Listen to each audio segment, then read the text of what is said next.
सेवकों को बार बार अच्छा बनाने के लिए कि सेवक बेहतर सोचे, भगवान के बड़े बड़े शक्तियां संसार में आती रही। ये प्रसंग, ये एक साखी गुरु नानक देव जी महाराज जी की सुनाता हूं। गुरु नानक देव जी महाराज जी हरिद्वार में गए, स्नान किया। वहां पर कुछ हरिद्वार के अंतर जब गंगा में स्नान किया तो उन्होंने देखा सब क्या कर रहे थे, सूर्य की तरफ सुबह सुबह सब लोगों ने ऐसे जल भरा गंगा जी का और सूर्य की तरफ उन्होंने ऐसे देना शुरू कर दिया, अर्क जिसको बोलते। तो गुरु नानक देव जी महाराज जी ने सबको देख रहे थे, तो गुरु नानक देव जी महाराज जी मुड़े और सूर्य के विपरीत अपना अर्क देने लगे। तो किसी महाशय ने, किसी वहां पर खड़े हुए इंसान ने टोक दिया कि हे साधुवर, सूर्य इस तरफ है। उसको लगा शायद गुरु नानक देव जी महाराज जी को आंखें कमजोर हैं तो उनको दिखा नहीं। हे महापुरुष, हे साधुवर इधर है सूर्य, आप मुड़कर अर्क इधर दीजिए।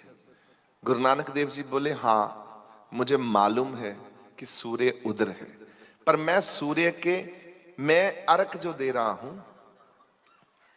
मैं उल्टा इसलिए दे रहा हूं कि मैंने अभी पूछा किसी से कि लोग इधर क्यों अर्क दे रहे हैं। बोले वो सूर्य को नमस्कार चढ़ा रहे हैं जल। तो बोले सूर्य तो बहुत दूर है, ये जल वहां कैसे जाएगा। बोले ये कृपा है, जब आप ध्यान करके भाव करके चढ़ाते हो तो सूर्य के पास जल चला जाता है। तो कहते हैं मेरे खेत सूखे पड़े हुए हैं। गुरु नानक देव जी बोले, मैं उनको यहां से पानी चढ़ा दूं तो चला जाएगा, तो इसलिए मैं उनको अपने पानी किसको चढ़ा रहा हूं, अपने खेतों को। कारण ये बताया, इन कारण है। तो वो सब लोग इकट्ठे हो गए, बोले आप ऐसा कैसे कर सकते हो, ये तो एक तरीका बना हुआ है। बोले आपने मुझे यह सिखाया कि सूर्य बहुत दूर है, यहां से अर्क देने से, नमस्कार करने से वहां पर वो एकदम आपका अर्क स्वीकार करता है। तो जमीन भी जैसे सूर्य है, ऐसे जमीन भी तो, धरती भी तो वैसी है ना, ताकतमयी शक्ति है। तो यहां से जल धरती को अगर मैं चढ़ाऊं, अपने खेतों को चढ़ाऊं, तो खेतों में भी तो जा सकता है। वो लोग बड़े चुप हो गए कि तर्क तो ठीक है। तो गुरु नानक देव जी ने कहा, मेरा तर्क ये नहीं है कि मुझे खेतों में पानी चढ़ाना था, मेरा ये तर्क है कि आप केवल सूर्य तक ना अटक जाओ, सूर्य से पीछे भी देखो कि ये सूर्य किसने बनाया है। भगवान के लिए भी ध्यान लगाओ, केवल कर्म कांड सूर्य तक मत करके रख लो बस। लोग क्या करते हैं, सूर्य को जल चढ़ाया, बोले हाँ हमारा तो कृपा हो गई, सूर्य भगवान हम पर मेहरबान है, हम सूर्यवंशी हो गए, हम सूर्य की हमारे ऊपर कृपा हो गई, हम चमकेंगे अब सूर्य की तरह। ये भक्ति नहीं है। नाम किसका जपना है, किसका नाम जपना है, जिसने सूर्य बनाया है।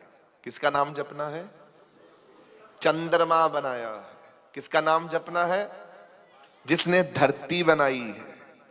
किसका नाम जपना है, जिसने पूरा ये विश्व बनाया है। किसका नाम जपना है, जिसने हमको बनाया। हमको सूर्य ने बनाया है। हमारा पिता कौन है, सूर्य है, चंद्रमा है।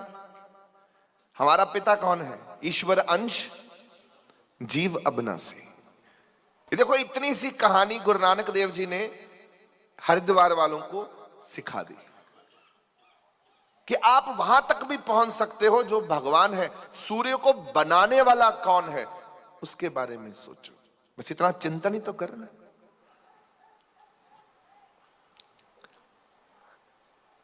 क्योंकि लोगों की प्रॉब्लम क्या है, भेड़ चाल है हमारे पूरे समाज में। हम लोगों को जो भी कोई हमारी बुद्धि में डालता है और जो हमारी बुद्धि में अटक गया, हमने उसी पर ही अपना जोर लगाना शुरू कर दिया। हमको ये नहीं समझ आती कि हम कौन हैं और हमको वापस कहां जाना है। ये नहीं दिमाग में हमारे अभी तक हमने अपने बिठाया कि हम कहां से आए हैं और कहां वापस लौटना है।